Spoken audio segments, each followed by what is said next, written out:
friends. Today I am going to read Lily's Purple Plastic Purse by Kevin Hanks. He is the illustrator and the author. He drew the pictures and wrote the words. Lily's Purple Plastic Purse.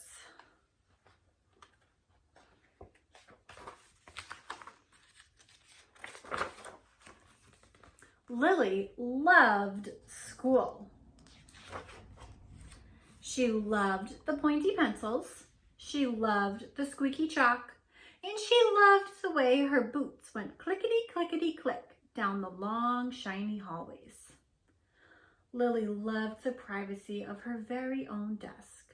She loved the fish sticks and chocolate milk every Friday in the lunchroom. And most of all, she loved her teacher, Mr. Slinger.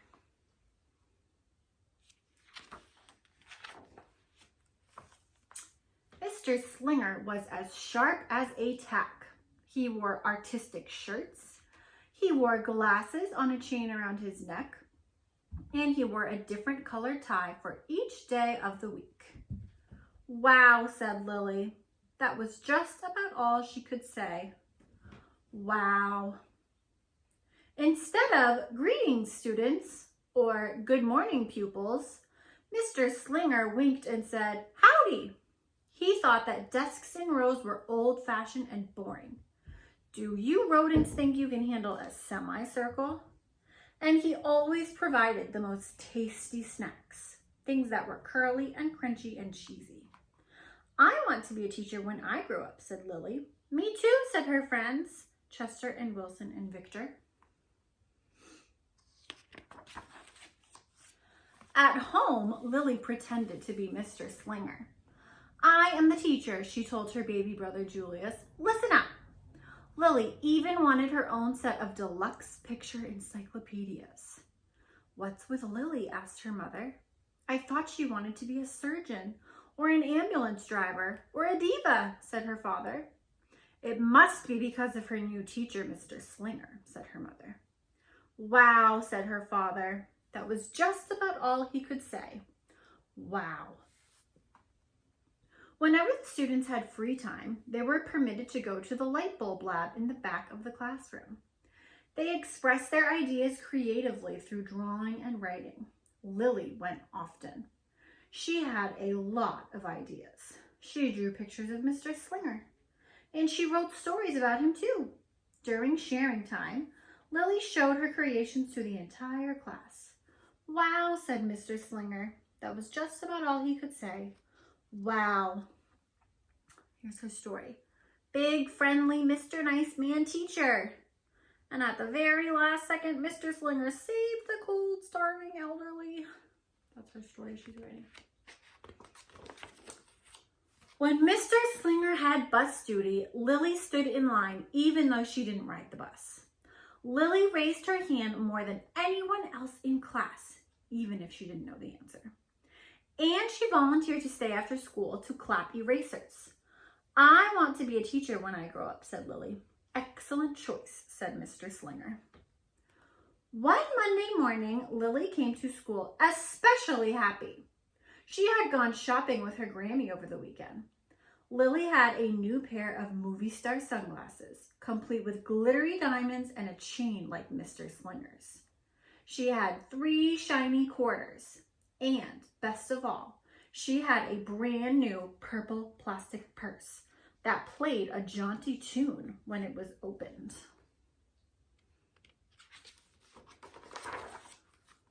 Lily wanted to show everyone. Not now, said Mr. Slinger. Listen to our story. Lily had a hard time listening. Lily really wanted to show everyone. Not now, said Mr. Slinger. Let's be considerate of our classmates. Lily had a hard time being considerate. Lily really wanted to show everyone. Not now, said Mr. Slinger. Wait until recess or sharing time. But Lily could not wait. The glasses were so glittery, the quarters were so shiny, and the purse played such nice music, not to mention how excellent it was for storing school supplies. Look, Lily whispered fiercely. Look, everyone. Look what I've got. everyone looked, including Mr. Slinger. He was not amused. "I'll just keep your things at my desk until the end of the day," said Mr. Slinger. "They'll be safe there, and then you can take them home." Lily's stomach lurched. She felt like crying. Her glasses were gone. Her quarters were gone. Her purple plastic purse was gone. Lily longed for her purse all morning. She was even too sad to eat the snack Mr. Slinger served before recess. That afternoon, Lily went to the light bulb lab. She was still very sad. She thought and she thought and she thought, and then she became angry. She thought and she thought and she thought some more, and then she became furious. She thought and she thought and she thought a bit longer, and then she drew a picture of Mr. Slinger.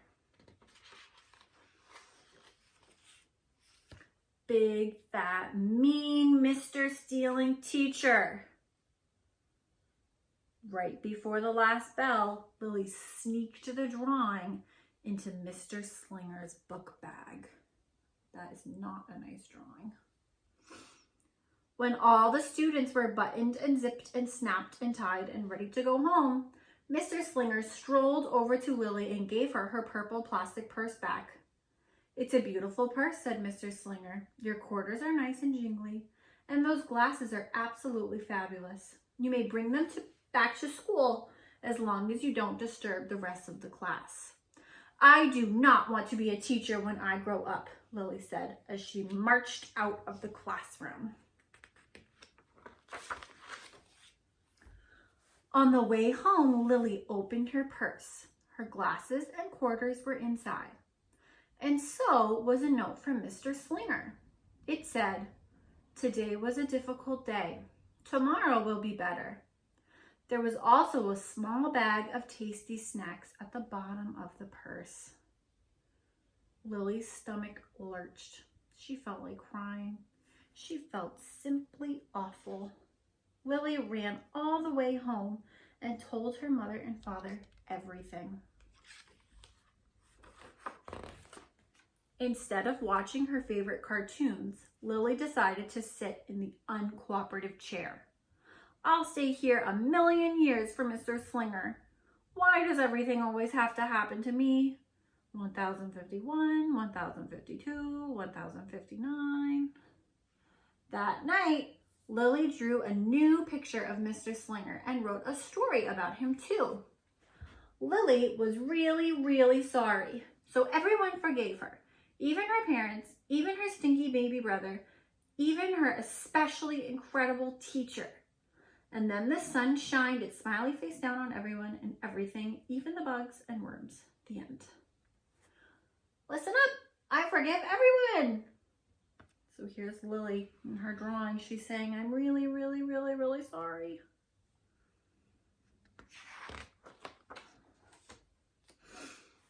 Lily's mother wrote a note, and Lily's father baked some tasty snacks for Lily to take to school the next day.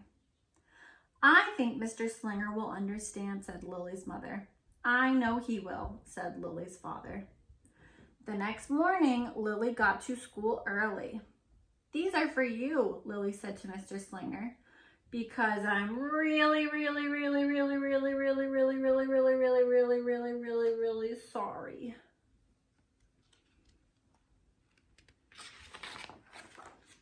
Mr. Slinger read the story, and he looked at the picture, and he read the note, and he sampled the snacks. "Wow," said Mr. Slinger. That was just about all he could say. Wow.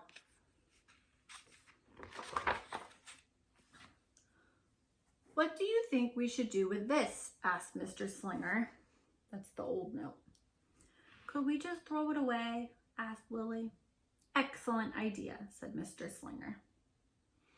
During sharing time, Lily demonstrated the many uses and unique qualities of her purple plastic purse, her shiny quarters, and her glittery movie star sunglasses. "It's like having an extra pocket with a radio inside. 3 quarters are even better than a dollar bill because they make noise. glamorous protection from harmful rays. Then she did a little performance using them as props. It's called interpretive dance, said Lilly.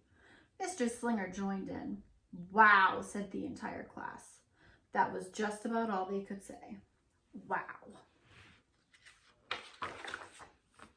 Throughout the rest of the day, Lily's purse and quarters and sunglasses were tucked safely inside her desk. She peeked at them often, but did not disturb a soul. Right before the last bell rang, Mr. Slinger served Lily's snacks to everyone's delight.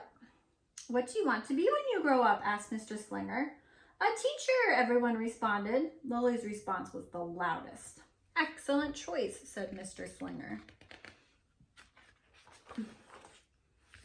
As the pupils filed out of the classroom, Lilly held her purple plastic purse close to her heart. Mr. Slinger was right. It had been a better day. Lilly ran and skipped and hopped and flew all the way home. She was so happy. And she really did want to be a teacher when she grew up. That is, when she didn't want to be a dancer or a surgeon or an ambulance driver or a diva or a pilot or a hairdresser or a scuba diver. The end. So in this story, Lilly is thinking a little bit about what she wants to be when she grows up. And she decides she wants to be a teacher or maybe any of those other things at the end of the story.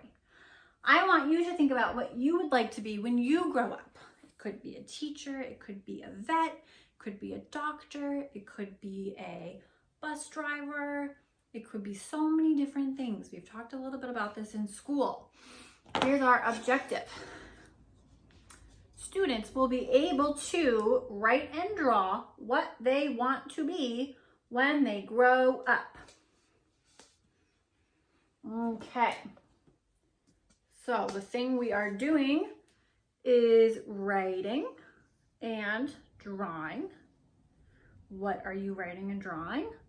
What they want to be when they grow up. So you're thinking about when you grow up, what do you think you'd like to be? It could be a teacher like Lilly. It could be something else. Your sentence frame could be, when I grow up, I want to be blank.